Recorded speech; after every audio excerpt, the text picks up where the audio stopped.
Hi, hello mga best, mga friends. Welcome back to my YouTube channel, Lutong SARI-SARI TV ni Shikaina Princess 82. Ngayong araw po na to ay muli po tayong magluluto ng isang new recipe na tatawagin po natin siyang baked eggplant with miso sauce and roasted sesame seeds. Eggplant is always on my employer's menu. Marami na po akong na-experiment kung paano po magluto ng iba't ibang klase ng talong. May mahaba, may payat, may bilog, at may mataba.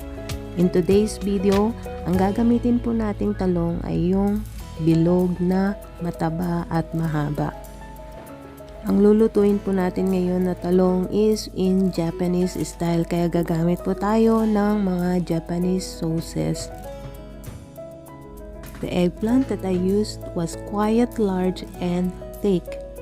And this recipe also works for small, narrow ones. Kahit anong klase po ng talong pwede po sa recipe po na ito. Depende po sa gusto nyo pong talong. Keep on watching po until the end para po sa ating baked eggplant with miso paste and roasted sesame seeds.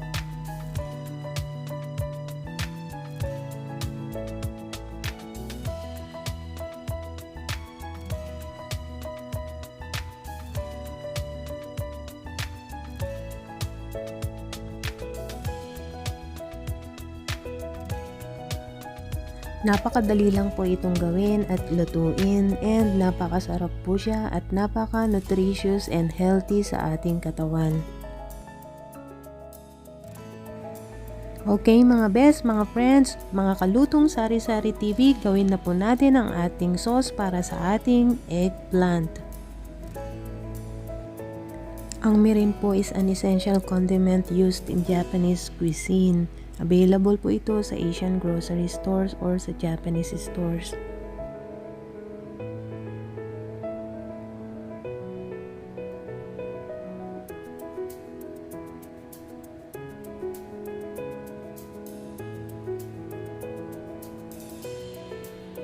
Ang miso paste po, pwede po natin siyang durugin. Pwede rin po siyang buo na ilagay sa toppings mamaya. Depende po yan sa gusto nyo po. Pag nailagay na po natin yung ating mga ingredients para sa ating sauce, i-mix po natin maigi or i-stir po natin para ma-well combined po lahat ng mga sangkap na inilagay po natin sa bowl.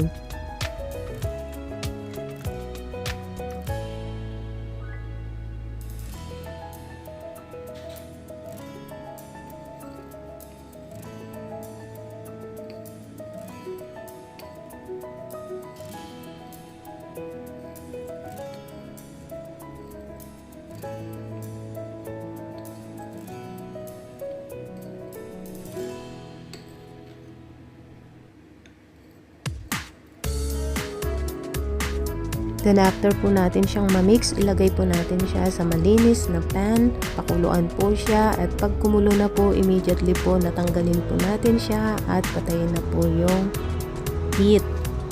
Naka-ready na rin po ang ating toasted sesame seeds at yung 4 tablespoon na olive oil na pang-brush natin sa eggplant, and then meron na rin po tayong spring onion. Spring onion po, chinap ko po siya sa iba't ibang klase or iba't ibang hugis para po pang garnish po natin mamaya sa toppings ng ating baked eggplant. Ito po yung pangalawang ginamit ko pong eggplant, yung lavender na parang may batik-batik. Matamis po ito at masarap. Malalaki po siya at nabibili ito sa market or sa Japanese store. Hugasan po natin itong maigi para maalis po yung mga dumi, and then i-chop po natin siya half, and then i-slice po natin yung kanyang pong flesh or yung kanyang pong laman, pero wag po natin itatagos sa likod. Iwasan po natin mabutas yung likod niya para ma-absorb niya yung sauce na itatoppings po natin mamaya.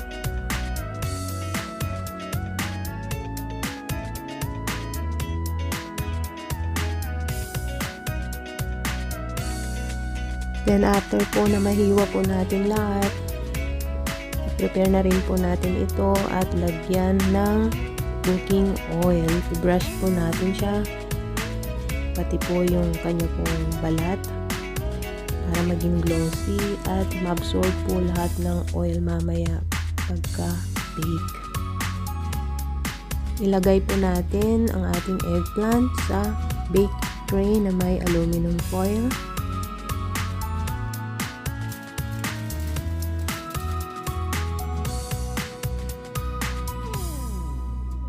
Then, start na po natin i-bake ang ating eggplant.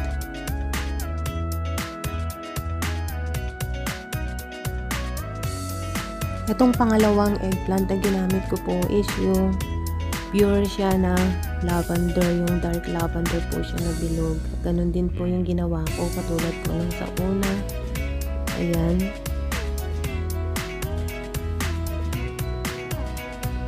Etong klase ng eggplant na to, ito yung first time na niluto ko na inihain sa aking boss. And, ayan. Okay naman yung naging lasa and texture. Same pa rin siya nung unang talong na ginawa natin kanina. Yan, brush po natin siya kung wala tayong spray oil.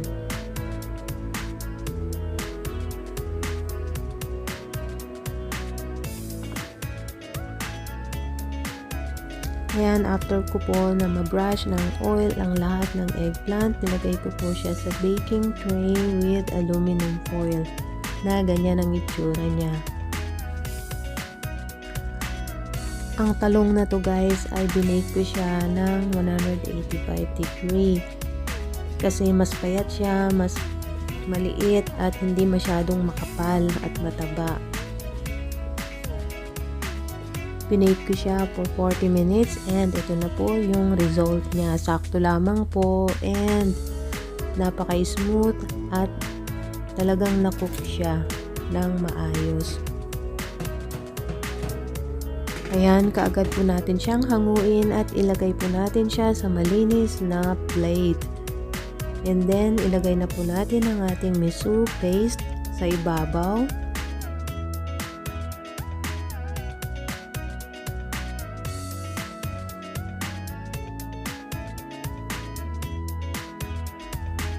Sprinkle na rin po natin ang ating roasted sesame seeds sa ibabaw ng eggplant. And then, i-garnish na rin po natin sa ibabaw ang ating spring onion. Ayan, ayan siya. And lastly, serve it immediately.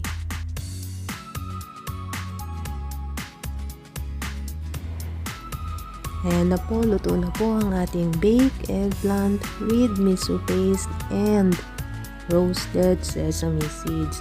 Napakasarap po nito kasi lahat po ng sauce na inalagay po natin sa ibabaw ay na-absorb ng ating baked eggplant.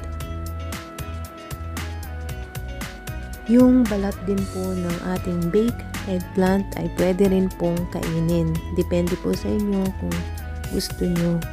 Pero ako, kinain ko po lahat. In case po na mayroon pong natira or leftover, pwede pong ilagay sa fridge and then i-reheat po the following day. Ganun pa rin po yung lasa. Masarap pa rin po siya at wala pong pinagbago yung texture. Kasi na-absorb po lahat ng sauce ng ating baked eggplant.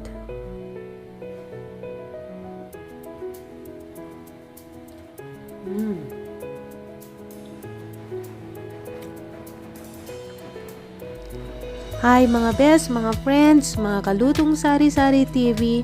Ano po ang masasabi niyo sa dish na to?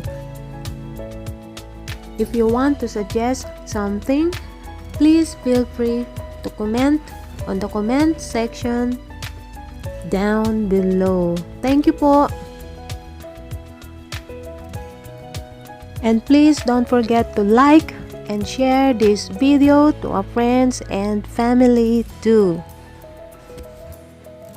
And to keep you updated on my next cooking videos, Paki-click na rin po or paki-press ang magical words po na to. Thank you very much! I would like to say thank you Sir DJ Pink Noise, Mama Max T in London, Ann Lau Saromo, Leticia Lechica, Buhay Taxi Driver Vlog, Man Eats, Mita Ginolos, Gigi Swad, Easy Cooking with Das, Jillian R, Case and Nanay's Kitchen, Perlas Isguera, and Azizul Hakim Pius. Thank you po for watching. Stay safe, stay healthy, to stay wealthy. See you on my next cooking video. Bye! God bless you!